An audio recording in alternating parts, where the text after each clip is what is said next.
Kelly Velshi in Laredo for us this morning. Thanks. 25 minutes after the hour now, John McCain is in a battle with the Federal Election Commission over public financing for his campaign.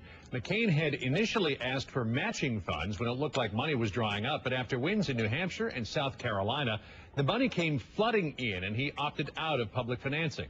But the chairman of the FEC is saying not so fast. And Democratic National Committee Chairman Howard Dean is accusing Republican presidential candidate McCain of skirting election laws, and he wants an investigation. McCain says it's not much different than what Dean did back in 2004. Joining me now to talk more about that and the battle between Hillary Clinton and Barack Obama is DNC Chairman Howard Dean. Chairman Dean, good to see you. Why do you want to get involved in this issue of McCain financing? The FEC is already looking into it. John McCain is posing as a reformer, and it turns out reforms, as far as he's concerned, are good for everybody but him. I have a letter from the FEC which excused me from public financing. We would just want him to get the same thing.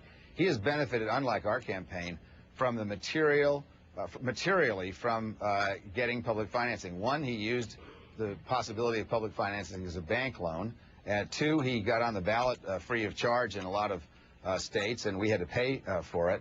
Thirdly, the thing that's most disturbing about all this is when you're running for president of the United States, to defend yourself by saying, but he did it too, is not a defense. We want John McCain to obey the law. Otherwise, you might as well call it the Feingold Act, not the McCain-Feingold Act. Let me come back on this idea of this of federal financing, public financing being used as collateral for this $4 million loan. The McCain campaign denies that they ever used it as collateral. There's an article in the AP today that talks about it.